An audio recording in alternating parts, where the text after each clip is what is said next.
Et salut à tous les amis, les fans de basket. Nous nous retrouvons pour la vidéo du lundi, la première de la semaine en ce lundi 9 janvier. On va traiter les matchs qui vont se dérouler dans la nuit de lundi à mardi.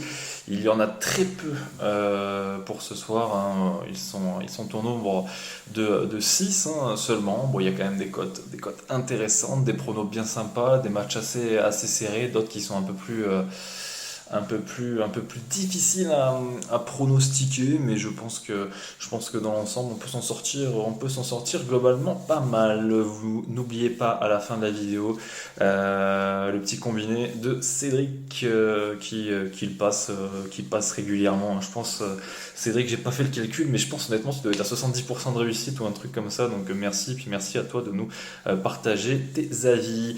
Pour aujourd'hui, je vais partir avec Unibet qui nous propose un bonus en free bet non retirable jusqu'à 100 € s'il est perdant avec le code tout en majuscule RDJGold. Vous l'avez dans les descriptifs en dessous de la vidéo.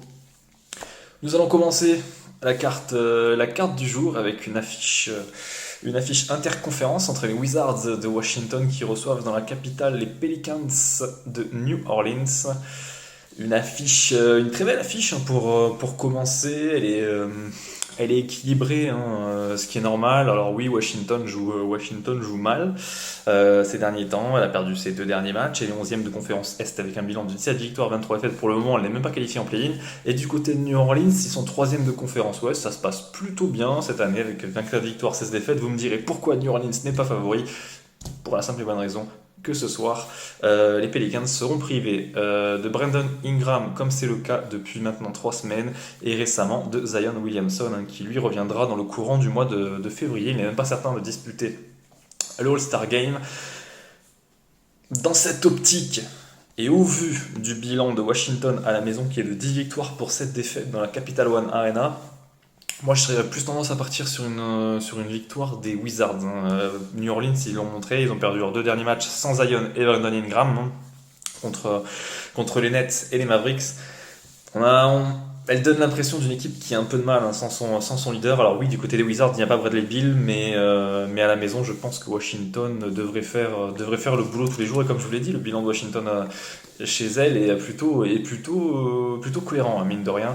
La deuxième affiche de la soirée, nous allons basculer du côté de New York, dans la Big Apple, où les Knicks reçoivent les Bucks. Un match équilibré au niveau des cotes. Elles se sont progressivement équilibrées, hein. Sinon, New York était plus dans les 2,20 ce matin avec un Milwaukee à 1,60, 1,60, 1,70. Maintenant, elles sont à peu près similaires, hein. On les retrouve à 2,00 des deux côtés en résultat du match. C'est logique, me direz-vous, hein. En début de saison, les cotes auraient été différentes, je pense. Mais là, en l'occurrence, on retrouve une équipe de New York qui joue très très bien en ce moment, un très bon basket, hein. On le sait, c'est une franchise qui marche avec des séries.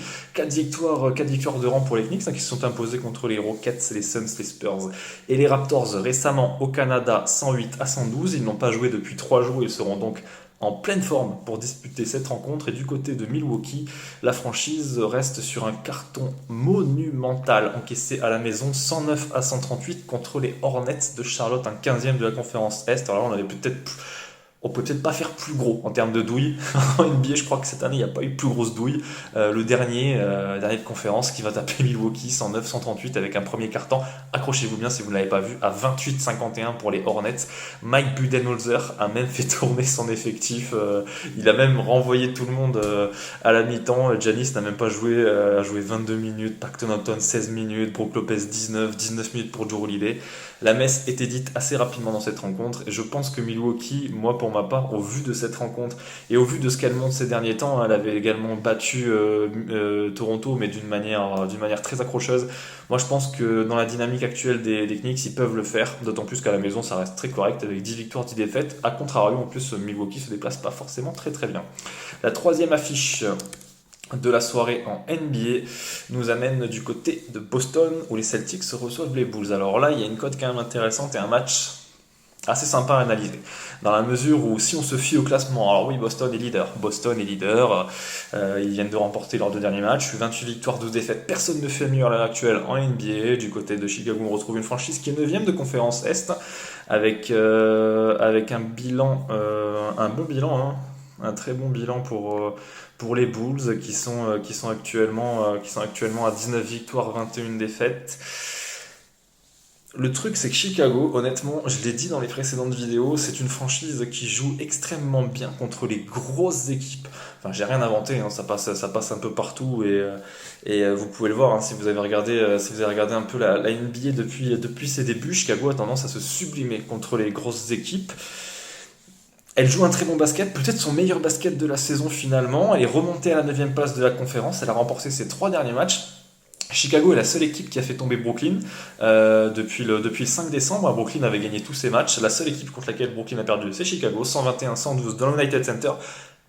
Après cette victoire, Chicago a enchaîné avec 2 succès. Le premier chez les Sixers, 112-126, il faut le faire, même si Embiid n'était pas là. Et en back-to-back, ils ont tapé 126-118 le Jazz de Utah.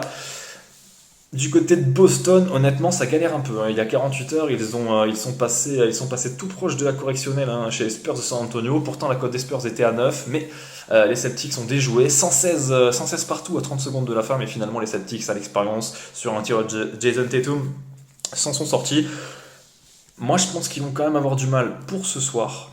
Honnêtement, je vois pas une grosse victoire hein, de la part de Chicago, de la part de Boston. Moi, je vois même pas la victoire. Honnêtement, si j'avais à jouer cette rencontre, je préfère jouer 2 € sur une victoire de Chicago plutôt que d'aller me casser la tête à essayer de passer une cote à 1,20, 1,25 pour les Celtics. Alors, pour le proposer dans le combiné, je préfère partir sur un Bulls 1+10 qui est coté à 1,60. Dans la mesure où cette franchise aime les défis et Boston ne joue pas son meilleur basket à l'heure actuelle, je pense que les Bulls sont capables d'aller gêner cette équipe de Boston. La 4e rencontre de la soirée.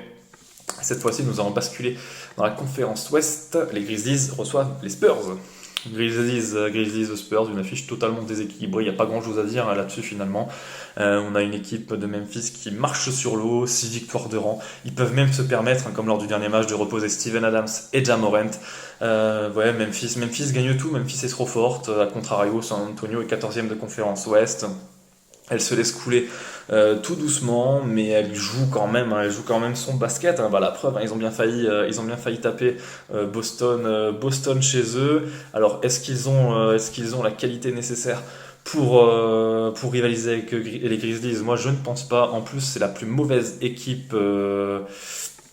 La plus mauvaise attaque hein, San Antonio de la ligue, ils prennent des cartons à toutes les rencontres. Et du côté de Memphis, hein, sur les 3 derniers matchs, on arrive à plus de 140 points de moyenne à peu près par rencontre, de 240 points. Alors je pense que moi j'ai trouvé ce matin sur Unibet le plus 237 points est un 1,70, ça me paraît pas mal entre une franchise de Memphis qui cartonne, déjà les équipes chez elle les cartonnent, et en plus offensivement c'est très bon, et du côté de San Antonio ça prend des cartons à tous les matchs. Je pense que le plus 237 points est parfait dans cette rencontre. En plus, oui, normalement ça doit le faire. Il n'y a rien à prendre hein, sur un Memphis en sec hein, qui est à 1,20 comme le prono de Boston. Nuggets, Lakers, la prochaine affiche de la soirée. Nous restons dans la conférence Ouest. Moi, j'ai envie de vous dire, enfin voilà, faut le tenter à un moment donné. Si on regarde les chiffres, Los Angeles est invaincu hein, en 2023. Elle a remporté ses 5 dernières rencontres. LeBron sera là. C'est une franchise qui est 11e de conférence Ouest. On le sait, elle a pris du retard à l'allumage, au démarrage.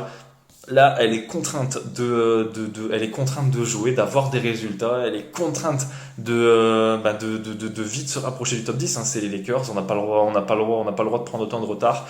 Là, il commence à se passer quelque chose. Il y a beaucoup plus de collectifs hein, qu'en début de saison. En plus, Davis va revenir très prochainement dans le groupe. Moi, je pense qu'ils sont capables de faire quelque chose à Denver. Alors, contrairement aux Bulls hein, que je vois moi personnellement, mais comme je vous ai dit, hein, je vais mettre une pièce de 2-3 euros sur Chicago, mais je vois pas les Lakers quand même aller taper Denver. Je vois bien une petite victoire de Denver à la maison. Le Lakers +8 à 2-0-0. il me paraît plus que correct celui-ci. Voilà, les Lakers, hein, ça joue bien. Alors, vous allez me dire, hein, Denver aussi. En plus, ils sont sur 16 victoires, 3 défaites à la maison. Mais je pense que les Lakers, au vu de leur forme actuelle, sont capables d'aller les déranger. Et pour finir cette carte NBA, nous allons prendre la direction de Sacramento, où les Kings vont recevoir le Magic. Alors là, à titre personnel, je préfère partir sur la grosse cote en faveur d'Orlando. Orlando qui vient de taper Golden State lors du dernier match, tout simplement 101-115, l'une des meilleures équipes, hein, Golden State à la maison, même sans Curry. Euh, il y a, il y a beaucoup de qualité dans cette équipe. Moi je pense que dans les années à venir, on va beaucoup parler d'elle.